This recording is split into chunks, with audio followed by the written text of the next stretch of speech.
Welcome to the Jewish People's Podcast by JPPI. I'm your host, Yaakov Katz. My guest this week is Israel's Minister for Diaspora Affairs and the fight against antisemitism, Amichai Chikli. I sat down with Minister Chikli in his office in Jerusalem to talk about the protests in Iran, what's happening there to the regime, and what steps are needed by the West, by the United States, and by Israel to bring about a real change, a regime change, as he would like to see. We spoke about the strategic meaning of the shift in Gaza, the move to phase 2 as announced just this past week by the Americans, whether it will succeed, what will happen, will Hamas disarm, and also about something he has probably been the most vocal politician in Israel about, the dangers that lurk in Syria, Turkey, and Qatar, what the Muslim Brotherhood presents is a risk and danger to the state of Israel, and how it's very possible that Israel will one day find itself in an armed war or conflict with the new regime in Syria. We also discussed the upcoming international conference on antisemitism that his ministry is convening later this month, and why building a global coalition against radical Islam is not just an option for the world, but is necessary for the world if it wants to get serious about defeating antisemitism. This is a wide-ranging conversation with Minister Amichai Chikli about ideology, security, the fault lines that shape Israel, the Jewish world, and broader international order. Have a listen. Minister Amichai Chikli, it's great to have you on the podcast. Thank you so much. It's good to be here, Yaakov. Toda. Thank you. Yeah, my pleasure. So there's a lot to talk about. We're meeting on Thursday. We don't really know yet what's going to happen with Iran. We don't know yet what President Trump is going to do, if he is going to do something, and then what would the Iranians do in response. So there's a lot of what ifs and unknown. With that said, I know that you have some strong opinions, obviously, on what we've been seeing happening on the streets of Tehran and other cities across the country. And just last night, you posted on Twitter, which I thought was very powerful, this image that we're seeing all over the world of started with Iranian protesters, but we've seen also politicians in America and elsewhere. Photo of Ali Khamenei, the supreme leader, a cigarette. You stressed to me that you don't smoke. I don't, which is important. So no endorsement of tobacco, but burning that photo, which I guess I could interpret that as saying Amichai Chikli, Israel's Minister of Diaspora Affairs, is in favor of regime change in Iran. Absolutely. Absolutely. Yes, I think that we are in a pivotal moment in history, and it's an opportunity that I don't think that we're going to have another opportunity. I think we have failed Western civilization, failed the previous protest, Masha Amini, not to mention the Green Revolution with Obama. So now, yes, we have very powerful words, and I'm a man of words, and I think that the words are important, and the declaration that were made by President Trump are super meaningful and powerful. But it's also needs to be said that I'm not sure that it will be enough, because this is not Venezuela. This is a powerful regime with the Iranian Revolutionary Guards. And we're speaking about people who doesn't have an army. Right. They doesn't have the tools to by protest to go and take down the regime. They need the support. They need the support of the West. And I think that words are not enough. And I think that if we will accomplish the goal of bringing down this regime, the outcomes and the impact would be immense. It would be immense in Latin America, in Lebanon, in Yemen, all across the region. And this is something which is very, very important. And I hope that we'll see actions. You know, I know that you have ties on the right, definitely in the United States and within the MAGA community or MAGA circles.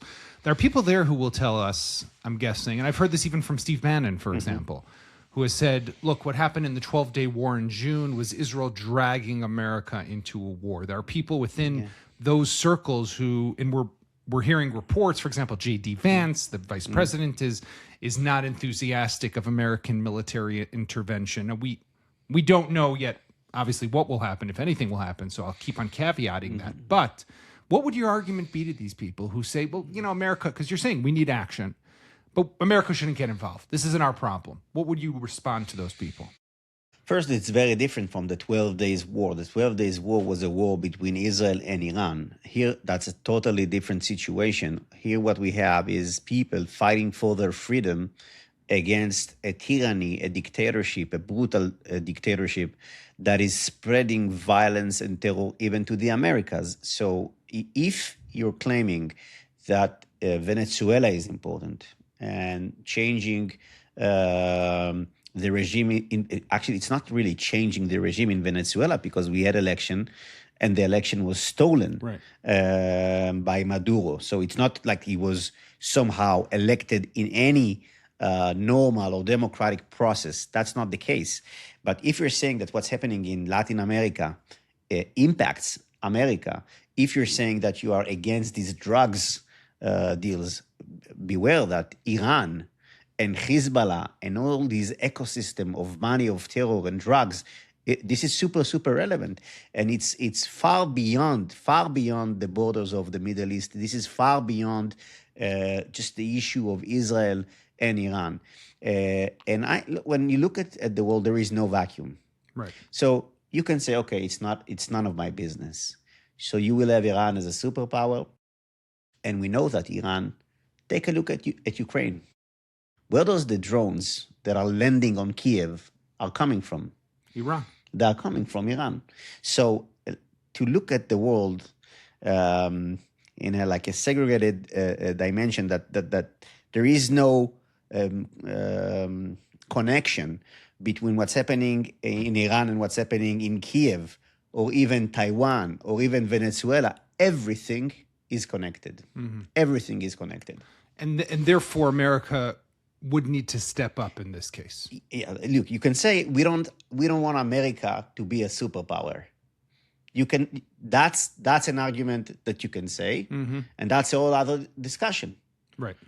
But if you want to have America as a superpower, then it has to play that role. So you need to be in the game. Right. So no, I'm not saying for America what they should do. That's for America. That's for America to decide.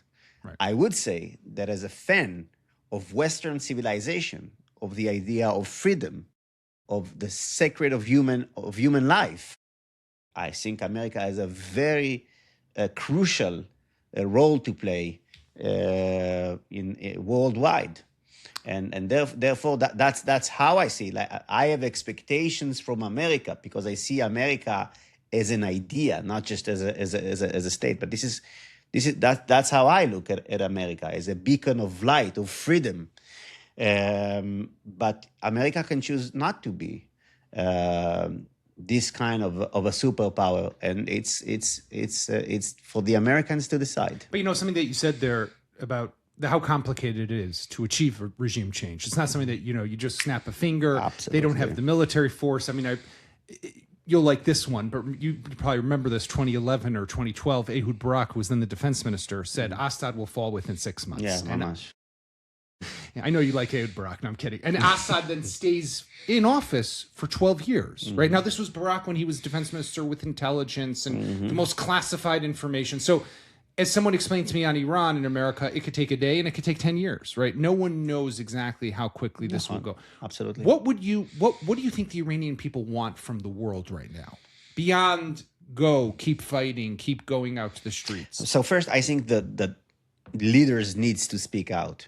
And that's why I emphasize that the statements made by President Trump are super important. And especially after Venezuela and after what we saw in Fordo, obviously. Right. So the words of Trump, they have a weight, a heavy weight. And so I do agree that it makes sense that before you take an action, we can try and let the words make an impact. But I think so. We want leaders to speak up.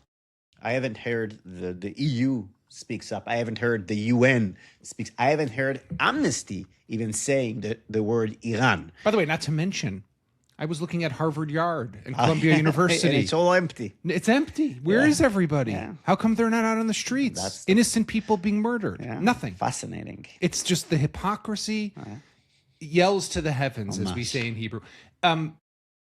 Minister Chikli, I want to ask you about Gaza very quickly and kind of shift gears. Yeah. We heard the other day from Steve Witkoff, the special envoy, that we're moving into phase 2. Now, beyond the fact that Ron Gvili, the hero, the policeman whose body is still being held by Hamas, and we hope that it will come back, he will return for burial. Amen.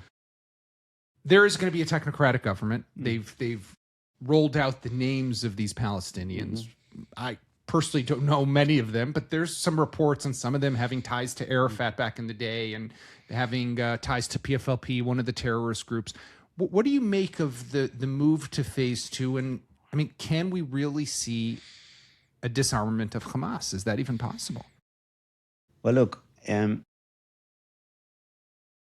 most important thing is to make sure that Hamas does not longer exist as a political power and as a military power in Gaza. Now, we have reached to a point that 50% of Gaza, and it is the important 50%, these are the terrains, the high terrains that controls Gaza from the east, from north, Philadelphia corridor. We control this area, and this is crucial because that's the only thing that counts, to have a physical presence and a barrier between Gaza envelope of our citizens and the monsters of Hamas. Now, in 50% of Gaza, most of it is ruined, but in this 50%, we still have Hamas in power, and it is not disarmed, not even close to it. So first, we need to say it. So I don't see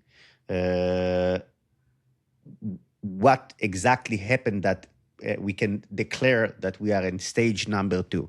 But let's say we've done it. The crucial thing is to see Hamas disarm. I don't believe it will happen, okay? And I don't see these technocrats giving a speech and then Hamas will lay down its arm. Weapons. I believe that, unfortunately, we will need to finish the job and to make sure Hamas is annihilated. That's how I see it. I'm not optimistic regarding Hamas' true motivation to disarm itself.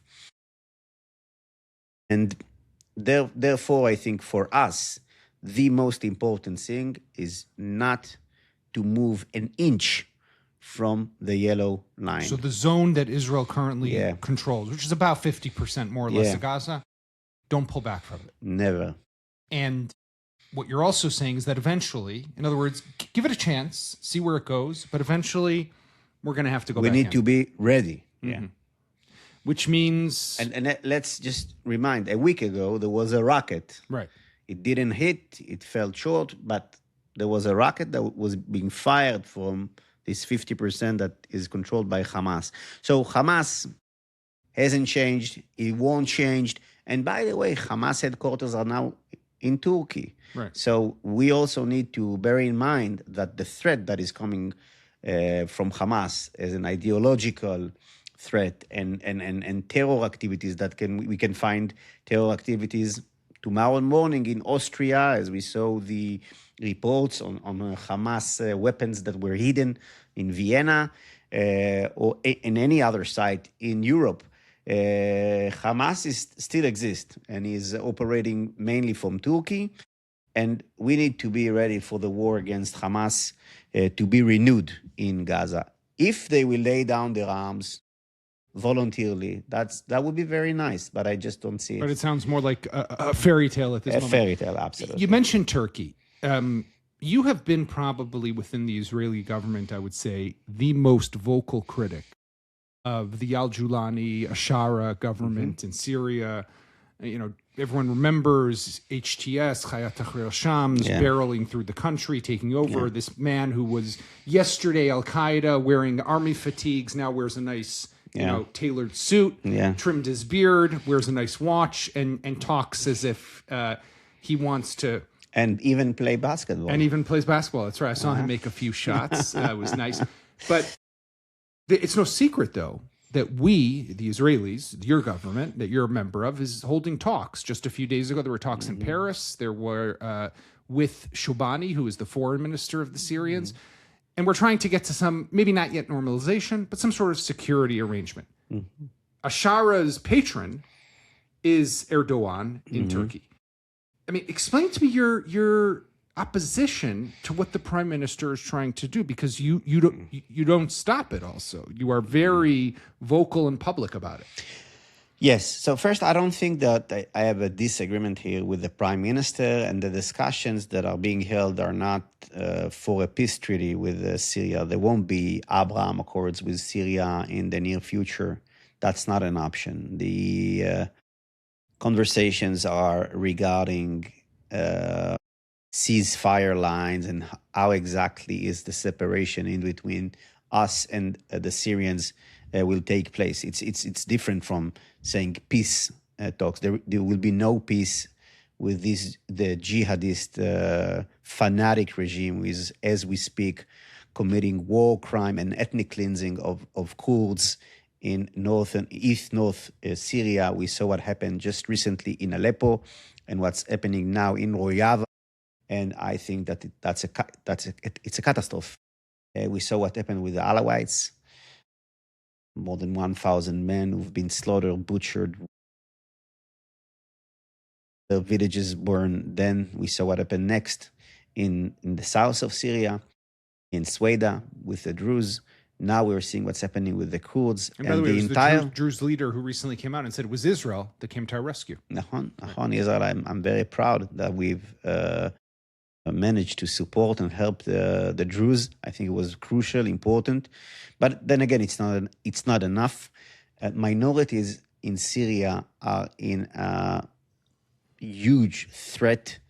They are being ethnic cleansing. There's an ethnic cleansing against the minorities in Syria. That is what's happening, and no one is helping them and talking about them. And I think it's a moral tragedy. It's a moral failure. Now let's go back to Erdogan, and we will connect it back to Syria. Erdogan has a twofold vision. One is to recreate the Ottoman Empire. We call it a neo-Ottomanism.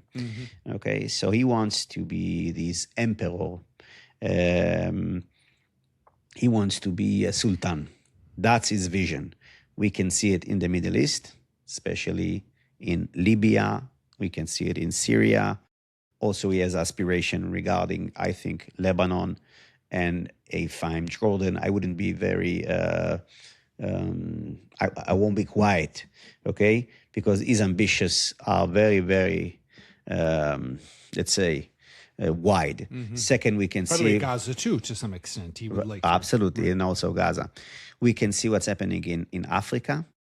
Mogadishu, Somalia is the entire army of Somalia is trained by Turkish with Turkish officer. Mogadishu is the largest Turkish base outside of Turkey. This is the thinking of Erdogan is the thinking of an empire. Here's the second dimension. This is not like what we've seen in the past of the Ottoman Empire. He is combining the Muslim Brotherhood vision, Hamas vision, Al-Qaeda vision into his ideology.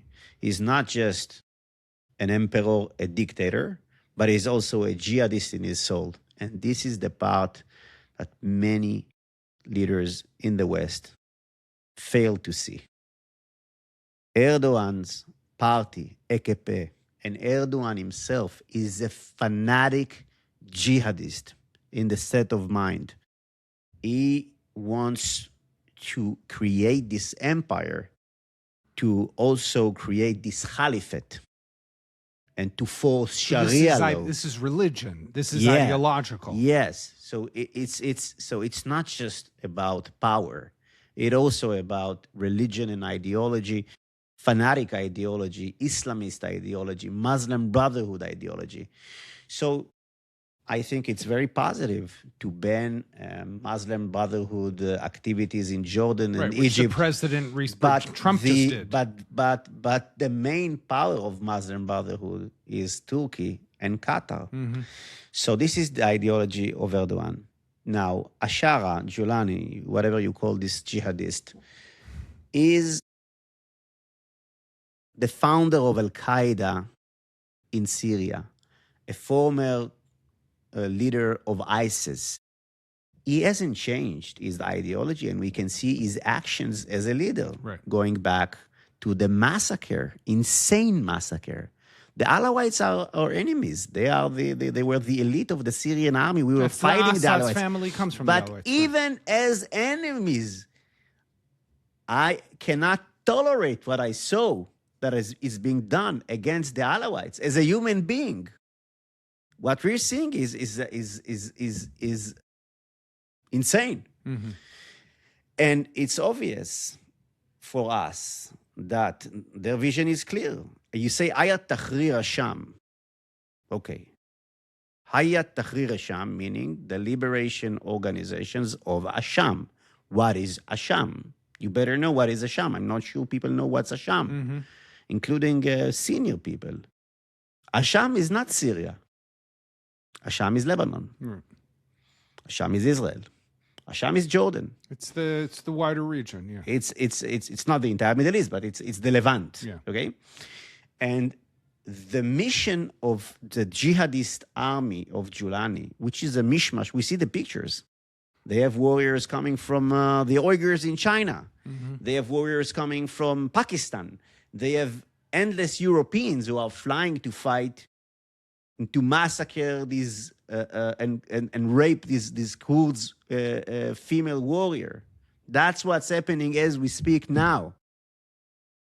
It is an army of jihad emerging in Syria with Turkey's intelligence, Turkey's drones, fighter jets. And then you have at the end, for the nasty work, you have the jihadists themselves. But explain. So I understand what you're saying. I think probably most people in this country understand what you're saying. But, Donald Trump talks very highly of President Erdogan. He bans and outlaws, like you said, the Muslim Brotherhood in Jordan and Egypt, but not the Muslim Brotherhood in Qatar or Turkey. And it's one and the same, right? There's definitely, and I feel that in conversations I have with the Arabs in the Gulf, that there's a battle today. They are deeply threatened and concerned by the Muslim Brotherhood that's coming out of Turkey and Qatar.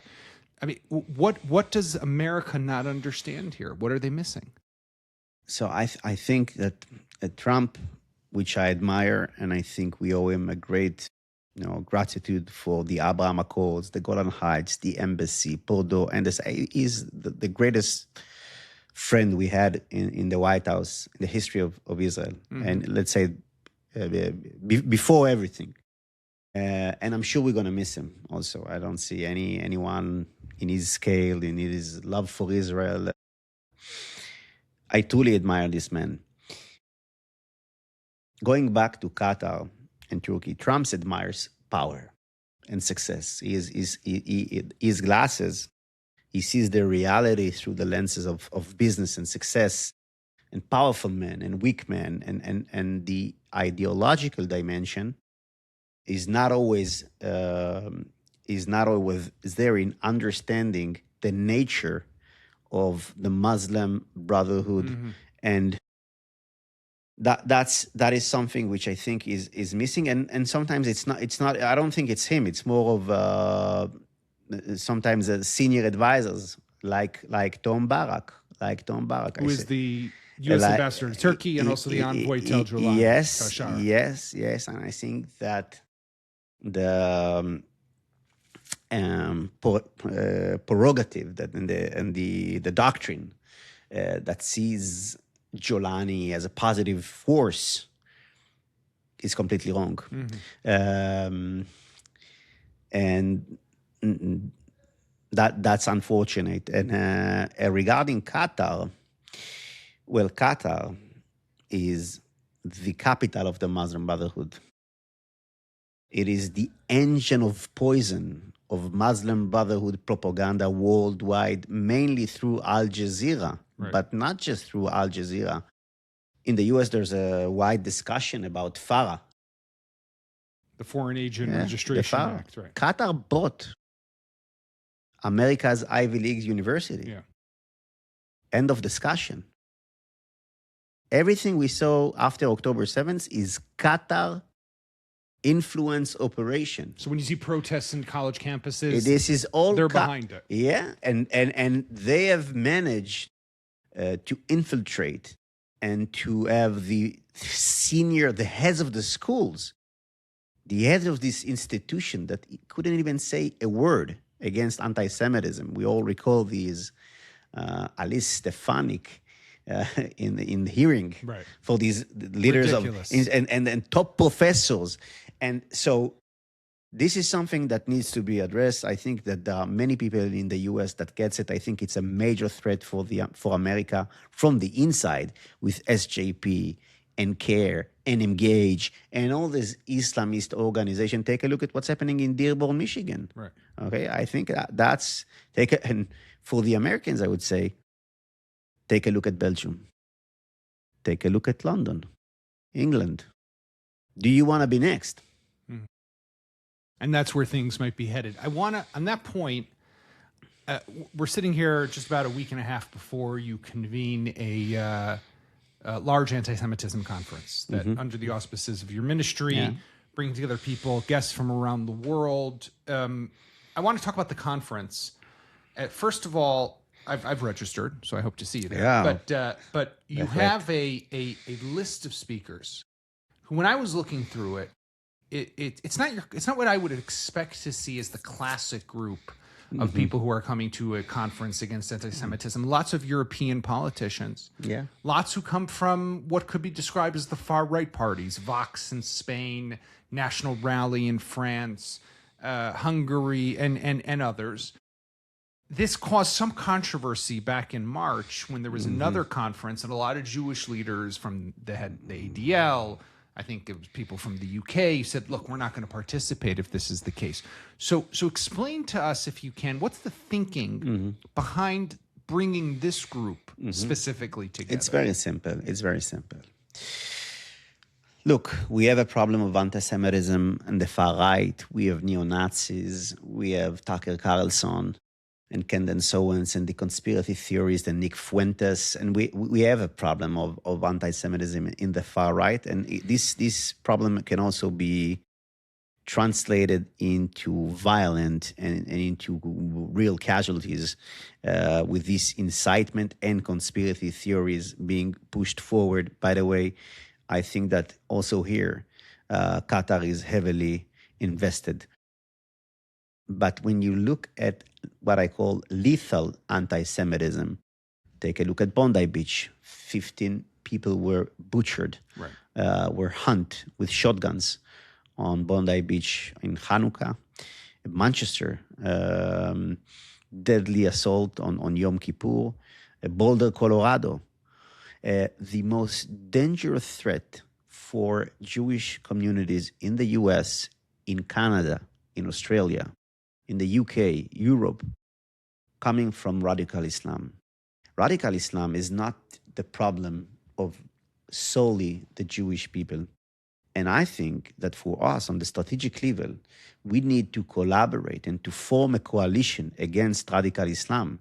And this coalition needs to work both on the dimension that we have spoke previously, Turkey, Qatar, and they are the ones who are spreading this propaganda into Europe, into the US, hosting Hamas, etc.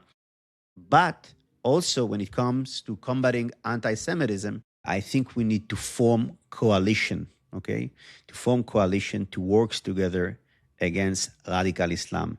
And this coalition needs to work on the geopolitical wider dimension against Qatar, which I see as enemy state, against Erdogan's Turkey, AKP. I don't look at all Turkey.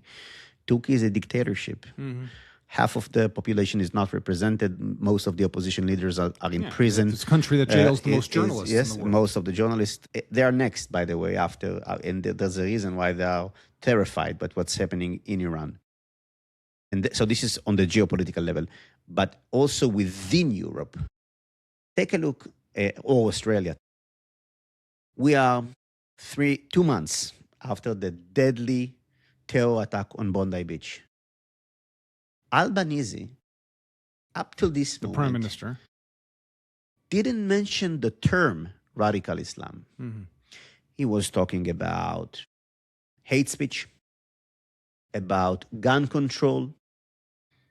He didn't say a word about radical Islam, as if the shotgun himself is responsible for the attack.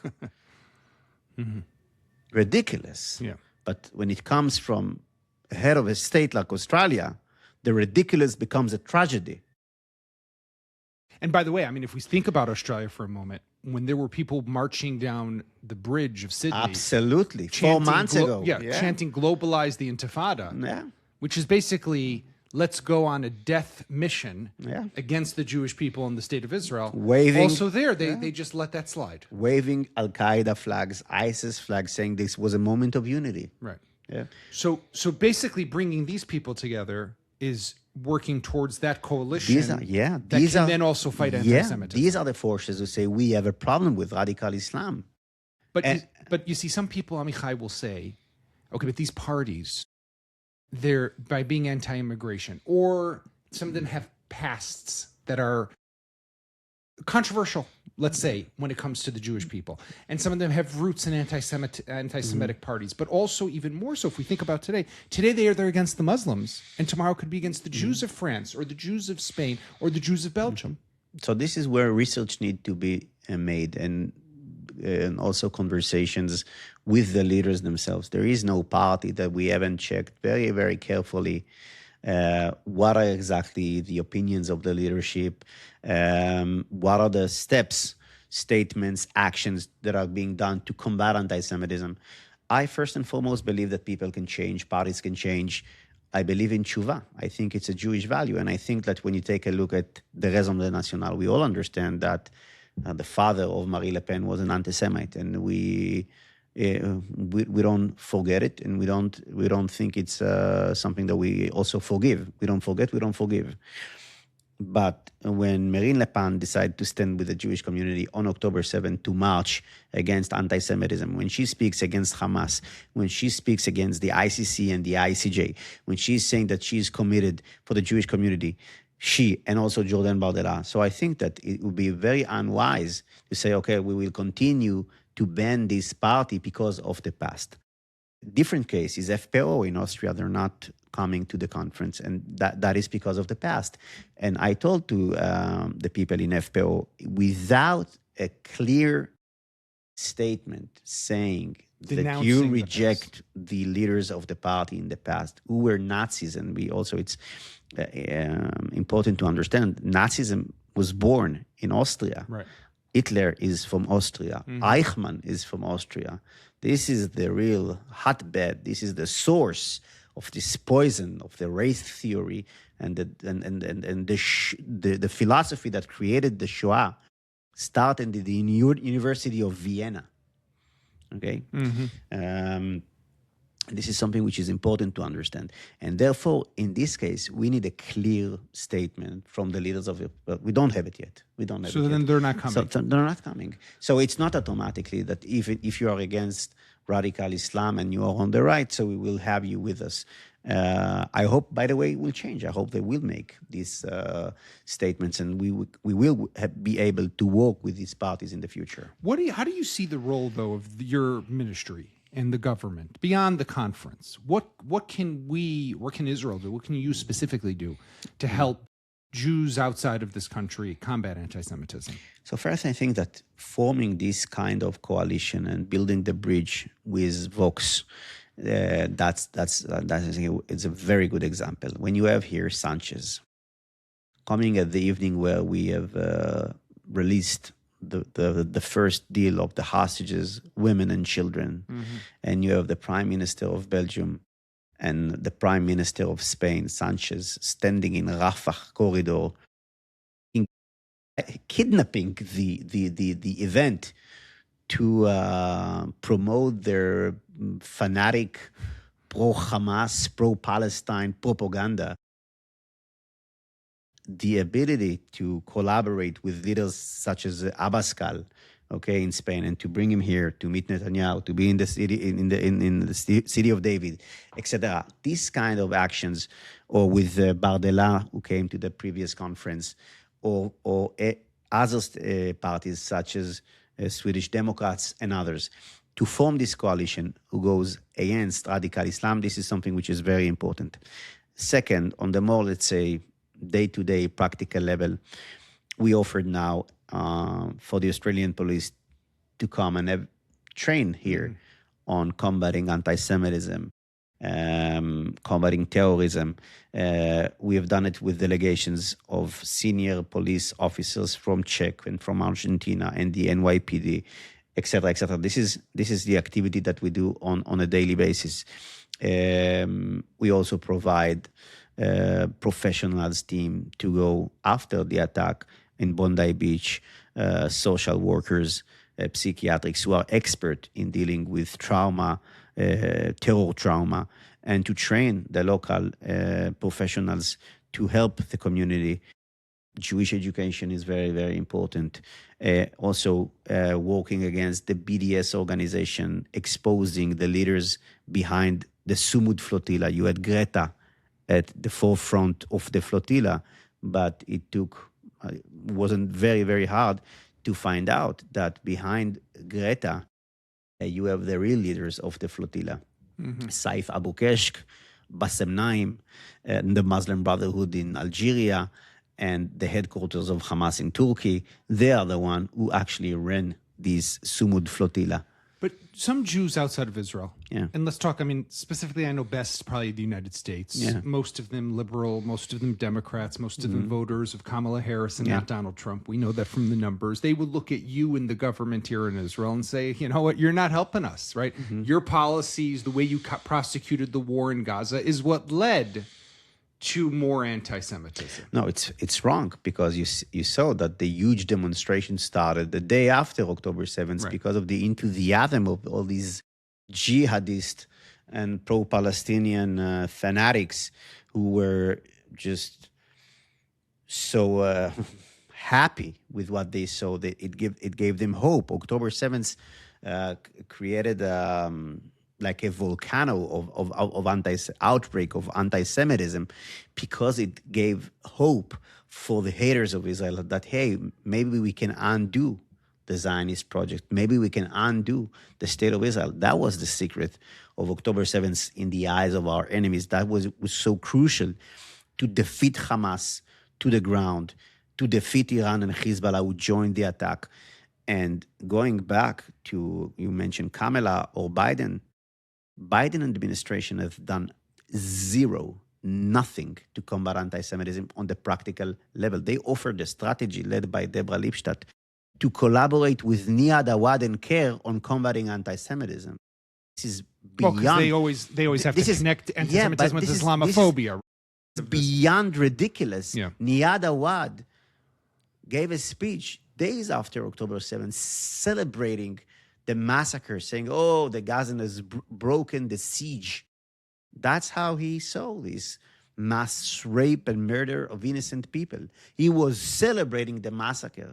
And these are the people that Deborah Lipstadt and Biden thought that it would be wise to collaborate on fighting anti-Semitism. So I think it's just, So I mean, it's not serious. It's a joke. So it's not just the strengthening of Jewish identity, which is something that this ministry works very much on. And it's not just the law enforcement tools that we want to give people and that we want countries around the world to have. But it's about, if I crystallize it, it's about the recognition that at the core and at the foundation is radical Islam. And as long as we being the global community, Albanese or somebody else, are burying our head in the sand, we'll never defeat anti-Semitism. Absolutely.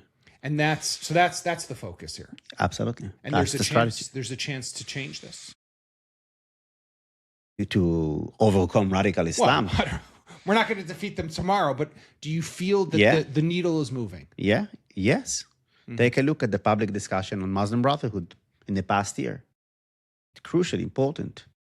With the Trump recognizing them, declaring them it's a good step. It's one step ahead. We need more, but this is something very positive. And it's not just in the US, it's in Europe and here in Israel.